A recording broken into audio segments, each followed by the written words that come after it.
When it comes to your health, is your focus on meat or protein? Hi, I'm Bernice Hunt, and I am a brain health specialist. I work with women just like you who are starting to notice a few memory challenges, and I help you to stay sharp so that as you age, you can still travel, have fun with your grandkids, and experience new adventures without missing a beat. As a wellness coach for over 12 years, I've learned that when most people think protein, they're actually thinking meat.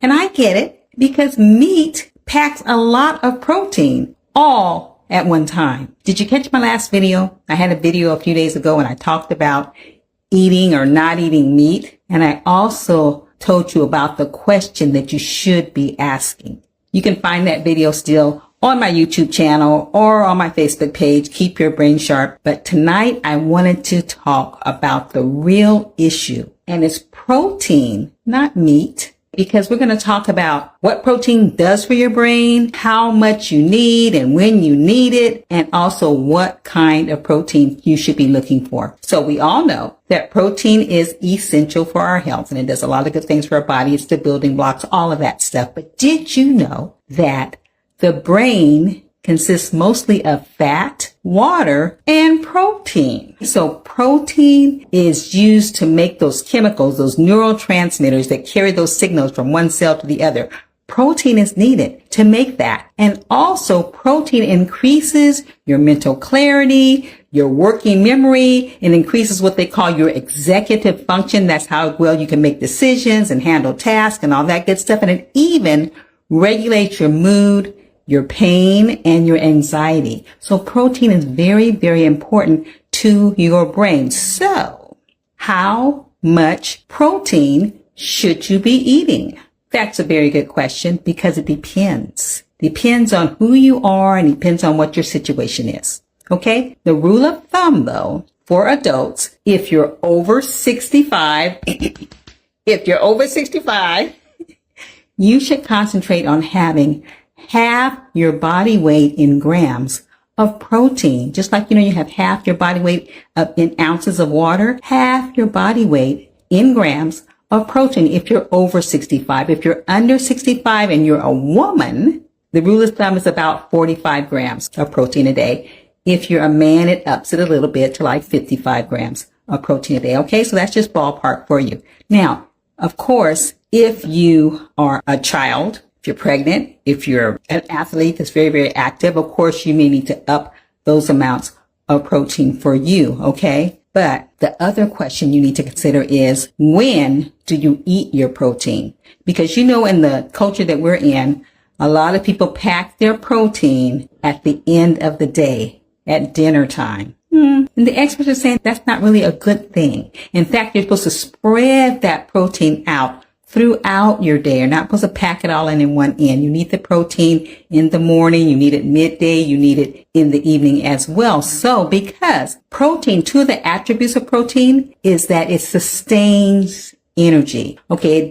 It's the carbs that are going to give you the boost of energy, but the protein, when you have protein along with that, it makes it last longer. Okay. So it sustains that energy in your body. It also makes you feel fuller, so you're going to eat less, okay? So you should be having those attributes at the end of your day. When you're about to go to bed, that's not when you need that to be happening. You need that to be happening from the morning throughout your day. In fact, they say to try to gear it to about 20 to 40 grams of protein at every meal so that you can have it throughout your day, all right? Okay, also, they ask about children. Honestly, a lot of experts do not recommend that children not eat meat, okay? And so we're talking about meat and meatless things. We're talking basically about adults because bottom line is it's hard for children to monitor their protein content that they're receiving if they're not eating meat, because you really have to be strategic and you really have to know and consider what you're eating. It's not just go without meat, which a lot of children might be apt to do and some adults might be apt to do. And so really, this is an adult thing in terms of eating meat or not eating meat. So I just sidebar, moving on. Okay. So if meat packs such a punch, should everybody eat it? Okay. I just said children should be eating the meat, but That's not necessarily true for adults, okay? Because adults, hopefully, can handle getting nutrition other ways. All right. So the adult choices would be to just eat your meat, to not eat any meat, or to reduce your meat and eat some meat, but not have your protein consist of entirely of meat. Okay, so now here's where the confusion comes. The question isn't, are you getting enough meat? The question is, are you getting enough protein? And so a lot of people equate the two as the same.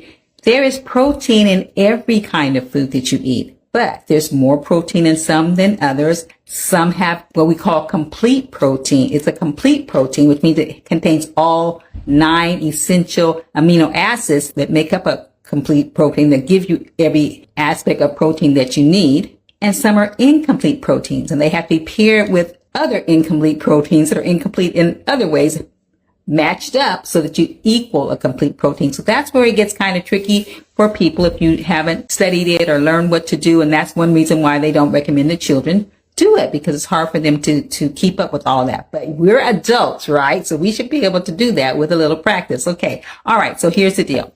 There are challenges both with eating meat and eating meatless protein. Okay. They both have their challenges. All right. So what are you considering? You're considering the amount of protein that you need to eat. And we just talked about that. If you're over 65, we're talking about half your body weight in grams. Okay. Under 65, we're talking about 45 to 55 grams a day, because guess what? You can eat too much protein. Okay. You can eat too much. Well, not really protein, but you can eat too much meat. I'll put it like that, because the protein's meatless, and that's a whole nother thing. You can eat too much meat. And so if you're getting your protein from your meat, you only want to get a certain amount, okay? And since meat packs the punch, you shouldn't be eating a lot of meat, because you don't want to overdo it. Because when you eat too much protein, number one, you can gain weight. Number two, you can have kidney damage, because you're working your kidneys too hard in terms of digesting all of that. You're working it too hard. And so you don't want to have too much and overwork your kidney and end up with kidney damage, okay? And other issues. All right. So you don't want to eat too much meat. The other thing with eating meat, the other challenge is it can come with a lot of baggage. All right.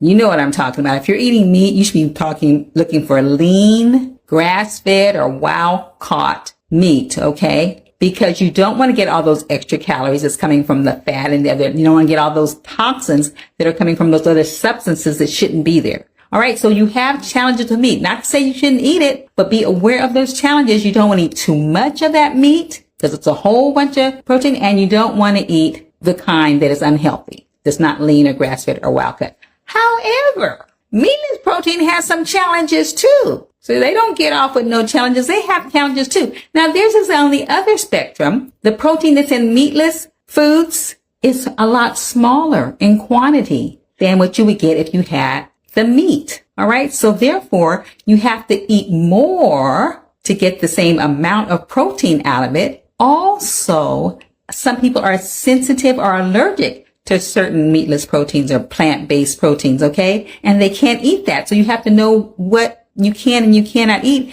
And also, there are some meatless proteins and plant-based proteins that are complete proteins that have all the 9 essential amino acids, but there's a lot of them that don't. Okay, they have different amino acids in them. And so you're going to have to, what they call, do combinations. Take the ones that have these 4 and the other one that has these 5 and put them together so it'll get your 9. Okay, so you have to kind of know what those things are. So you have to kind of know what you're doing, and it takes a little practice. It takes a little intentional selection on that meatless proteins that you're going to do. Okay. But it can be done. So they both have challenges. So what I'm saying is you can't just say, I'm not going to eat meat, because if you say you're not going to eat meat, what you're probably saying is you're going to be malnourished and deficient in your protein and in some other things as well that was in the meat. In the meat, is already a complete protein. Okay. So that's really simplified. All right. But because of the other concerns with your meat, if you might eat too much of it, or you might not eat the right kind, just eat any kind of meat and it has all these toxins in it, all these calories in it. And so that's not good for you. So you have to really look at what protein am I getting? Not whether I'm eating meat or not eating meat, but what protein am I giving myself? And so a lot of people say, do a combination of things. You can eat meat and you can not eat a whole lot of it though. That's why they talk about reduce your meat content. Or, if you want to eliminate it, fine. But if you eliminate it, you really need to be conscious of what your complete protein choices are that are plant-based or meatless. Like eggs are complete protein, like dairy is a complete protein, like quinoa, my favorite. How can I forget my quinoa? Quinoa is a complete protein, like chlorella, which is a seaweed. You can get that as a powder or capsules or whatever. And those are complete proteins. There's other things. Pistachios has complete protein. Avocados is a complete protein, just has a little bit in it, but it has some, Greek yogurt. So you need to know what those things are that are complete proteins and make sure you are eating those. And then also know what your combination should be. Like, beans are full of protein, but it's not a complete protein. And so you're going to have to combine it with a grain or with a rice or with nuts or something to get that complete protein. All right. And other foods are the same way. And so you need to be intentional. What I'm saying, guys, you need to be selective is what I'm saying. You need to know what you're doing because guess what? Your brain needs protein. Don't just say I'm going plant-based. Your brain needs adequate protein. If you're deficient in your protein, your brain is not going to be able to work as efficiently. Okay. So, almost forgot about protein powders, especially if you're vegan or vegetarian. Please consider protein powders to supplement the fact that you might not be getting enough meatless protein or plant-based protein, especially if you're not going to eat any meat. You will get a lot in that organic protein powders that you buy. You can see on the package how much protein there is in that. And so you're going to make a combination of those things more than likely. Okay. So if you would like a list of the combinations, like with beans and rice, whatever that you can make to equal a complete protein and also the complete proteins that are meatless, like the eggs and the quinoa that are already complete, I can get that to you. In fact, I'm giving that out to my text subscribers this week and next week. So if you are already receiving texts from me about brain health, you will be getting that list automatically. If you're not, then you can subscribe to it. It's free. Every week you get information and good material that has to do with your brain health. And I'm happy to get that to you. I'm leaving a link there for you and you can go ahead and click on there and register, subscribe for that because I can't send it to you if you don't say that you want it. Okay. So you have to subscribe to it. Your brain's destiny is in your hands. Happy New Year, everybody!